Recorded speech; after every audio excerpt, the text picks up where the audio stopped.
taken down my hair, but I did the dummy this morning. I got in the shower, the steam reverted, so you could see how some kept the spiral curl and then the other ends reverted. So that's on me for doing that. But I like it. You know, this is a marathon and not a sprint when it comes to styling the kinks. But the whole idea is to get used to seeing them and normalizing the look. One of the great things about this kinky hair pattern is that you can create curls that you want. You know, you could do the spirals. That one's a little flat.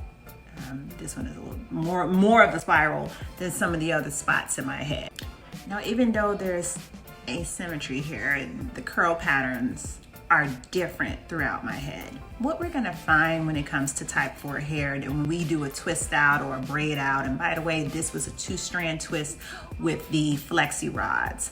I took the Flexi-Rods out for a day, and I wanted the curl to drop, the spiral to drop a little bit. But then I got in the shower, as I mentioned earlier. So some of the curls were reverting even in the pattern that it is. So we have to kind of get used to that sometimes there are going to be parts that aren't dry, or they may not dry all the way. We may get that perfect look every now and again where all of the curls are identical to one another, but chances are we're going to have different curl patterns even within the styles that we're trying to do. And the flatness I created with bobbin pins, so it was bigger than this.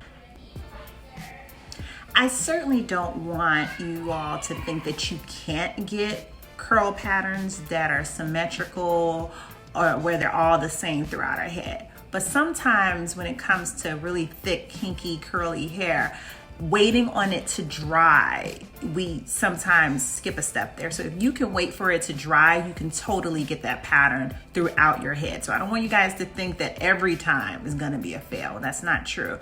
I got in the shower and reverted some of what I had done, and and it's fine with me. I actually like that it looks a little different throughout my head. But I wanted to encourage you guys, nonetheless, keep styling, keep trying, and I'll see you guys in the next video when I try this look again.